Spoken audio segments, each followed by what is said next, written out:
Thank you very much. It's a pleasure to be here, and thank you everyone for organising this. And my talk comes with a trigger warning for people because it's got pornographic images in it and discussion. So, I have been a radical feminist for as long as I can remember. And as I witness the marginalisation of radical feminism in the cultural discourse, in publishing and in women's studies, I see the feminist movement that I once loved become powerless to explain what is happening to women, especially the horrific levels of male violence against women. This failure reached new levels following the massacre by Elliot Rogers 2 weeks ago in California, where he went on a killing spree of students, mainly women, because according to him, they were sluts who didn't deserve to live. The media was on fire, with women and some men writing about misogyny as the cause, as if this explains why Roger targeted young women and rambled on about sluts refusing to date him. Like most women, I felt enraged, depressed, and overwhelmed by what is now an all too common cultural practice, male violence against women. The one positive thing to come out of this massacre was that the word misogyny was finally becoming everyday vocabulary. But the way it was discussed and explained by the mainstream media and mainstream feminists only added to my rage. Misogyny has become the catch-all term to explain why men murder women, and that explanation is true as far as it goes. But if we see misogyny as an ideology, then the key question that we have to ask, and one that is rarely asked, is where are the norms, values, and beliefs of misogyny coming from? Unless we believe that men are born misogynists, and feminists know only too well how dangerous the biology is destiny argument is for us, then as feminists we need to explain why some men hate women enough to rape, maim, and kill us. Blaming misogyny without delving into its causes is lazy social theory and will limit, if not bankrupt, our activism, because we will fail to organise against those who are most dangerous to us. Misogyny is not something created out of thin air, to be caught much like a cold that drives those infected to commit horrendous acts of violence. Misogyny is an ideology produced and disseminated by social and cultural institutions that work seamlessly together to create a social reality that normalizes, legitimizes, and glorifies violence against women. Radical feminists, many of whom cut their teeth in the US anti-war movement of the 70s, developed theories and activism based on an institutional understanding of how ideas are created and circulated through the culture. We understood that women are seen as a class by men, a class to be oppressed through sexual terrorism. Sexual terrorism that includes rape, incest, battery, prostitution, trafficking, porn, and ultimately mass murder.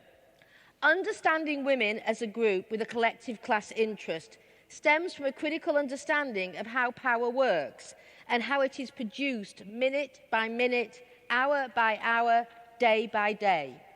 Karl Marx was one of the first theorists to explain that ideology is not a free-floating set of ideas, but rather a coherent system of beliefs that are purposely and carefully created by the elite class to promote their interests.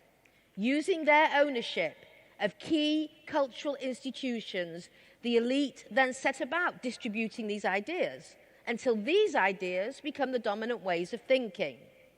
The more I read about Rogers' unspeakable massacre in California, the more frustrated I became with the unwillingness of mainstream feminist movement to take on the elephant in the room, a well-resourced, multi-billion-dollar-a-year industry that doesn't just produce misogyny, but actually ties it in with male arousal and ejaculation. Mainstream porn has now become so violent that when radical feminists like me describe it in debates and presentations, we are accused by people, often by other feminists who should know better, of exaggerating and only focusing on the very worst. In the best case scenario, This is because mainstream feminists have never actually spent much time on mainstream porn, and in the worst case, it is a willful desire to not rock the boat with boyfriends, husbands, brothers, publishers, and tenure committees. So here is a test, and one that comes once again with a trigger warning. I am going to quote extensively from a popular website that was made even more popular by the outing of a Duke University student, Bella Knox, as a porn star. We all know her name, or at least her porn name, but does anyone know the name of the porn site where she was gagged with a penis almost to unconsciousness, smeared with semen to the point that she couldn't open her eyes, slapped and penetrated so roughly that she was gasping in pain and sobbing? At one point, she was pushing the male performer/abuser away because she couldn't breathe. And in typical porn sex behavior, he dragged her closer to his penis, yanking her hair, spitting in her face and screaming at her to shut the fuck up. This site is called facial abuse, and the images and the videos that populate it can only be described as torture. With no pretense that this is about consensual or mutually enjoyable sex, the text describes in unbearable detail what they are doing to women. And I'm now going to quote from the site. Big tits, check. Airhead, check. Daddy issues, check. Brooke Ultra has all the makings of being the next big deal in big tit porn. I can totally see why porn companies are gobbling up this cunt, but we had her first. Today, she was trained to be a submissive little whore, taking cocks in all 3 holes. Paulie Harker blew her asshole out with his giant knob. We shot some great fucking anal gapes with this pig, so much that you could see what she had for dinner last night. Enjoy this, and when you see her all over the place, remember who taught this cunt the ropes. While most social and political institutions create women-hating ideology, name me one other that delivers it in such crisp, succinct, unambiguous manner. Name one media institution that prides itself on torturing women as its very reason for existence. Porn produces an ideology that makes women seem disposable sluts who are undeserving of dignity, bodily integrity, or the slightest shred of empathy. Whatever psychological disorder Rogers had, he was sane enough to internalize the pornographic ideologies so perfectly embodied in facial abuse and thousands of other websites like that. Mainstream commentators and feminists tie themselves in knots, trying to avoid any discussion of the way porn is implicated in violence against women. They talk about porn as, quote, empowering, as fun, as a celebration of women's sexual agency, and then express outrage when men act out the women-hating messages that are the core elements of pornography. So let us take a closer look at this industry that is now the major form of sex education in the Western world. Studies show that the average age of first viewing porn for boys is between 11 and 14, at the very time they're developing their sexual identity. Porn sites get more visitors each month than Netflix, Amazon, and Twitter combined. Porn makes up 36% of the internet, and 1/3 of all downloads contain porn.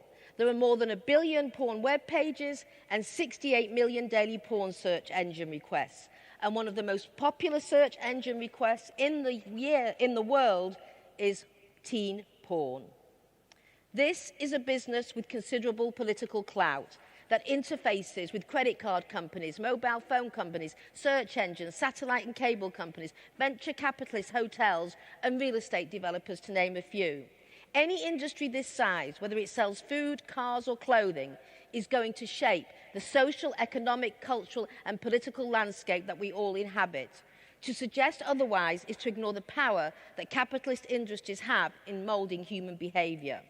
The fashion industry shapes the way we dress, the food industry the way we eat, and the sex industry the way we think about and have sex.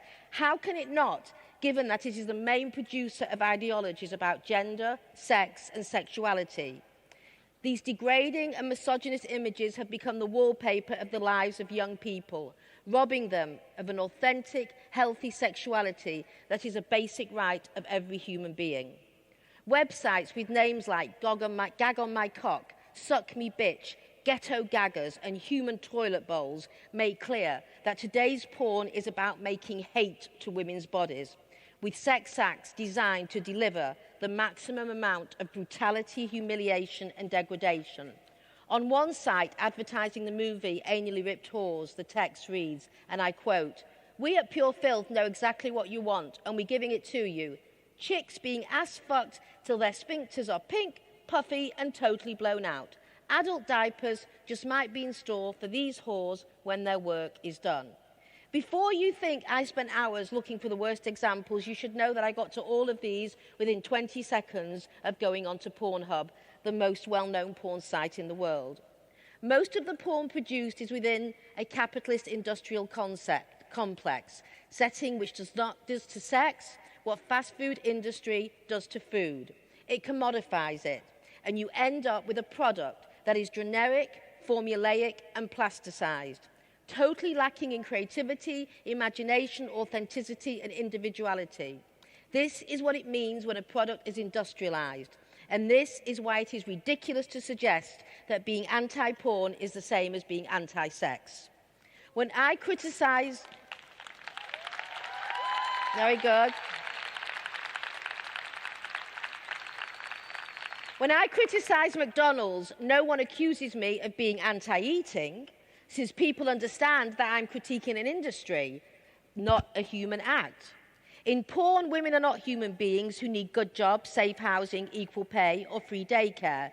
No, in porn, women are, according to the pornographers, a bunch of whores, sluts, cunts, cum dumpsters who need nothing more than a good fucking. These cum dumpsters have no bodily integrity, limits, or desires outside of being fucked. And whatever men want to do, surprise, she wants it. It is a perfect pre-feminist world where men do not have to deal with pushy, mouthy, ambitious women who nag about pesky things like equal rights, abortion rights, sexual violence, fair pay and childcare. In pornland, boys can be boys, where they don't have to deal with women because there are no women in porn, only girls, lots and lots of them, and they are disposable because once you're finished with one, then comes another and another and another. Now, the problem with this is that these men who use porn are the very ones who run the fucking world. They are the politicians, the lawyers, the bankers, and the economists. And they decide how women and children are going to live and die. They're going to make laws and policy about equal pay, rape, battery, access to welfare, housing and education. And what do you think when they see a woman? Do they see a full, equal human being? Or do they see a fuck object who has a sell-by date stamped on her forehead? So, before we all celebrate just how empowered women are today, what with our feminist porn and endless choices to be strippers and prostitutes, let me give you a dose of reality. On a global scale, women perform 66% of the world's work, produce 50% of the food, earn 10% of the income, and own less than 1% of the property. Clearly, it is not only in porn that women are fucked. This has to change. This has to change, and the only way it is going to change is if we wrestle power away from the men. We have to stop giving them total and complete power over women's bodies and lives. Radical feminists who make porn a central part of our activism are not, and pick your slur, anti-sex, prudish, man-haters, censors, or ugly bitches who are jealous of porn stars. Rather, we fight the porn industry because we know that as long as this tsunami of women-hating ideology continues to shape masculinity, there will be never-ending supply of Elliot Rogers laying in wait for his next batch of victims.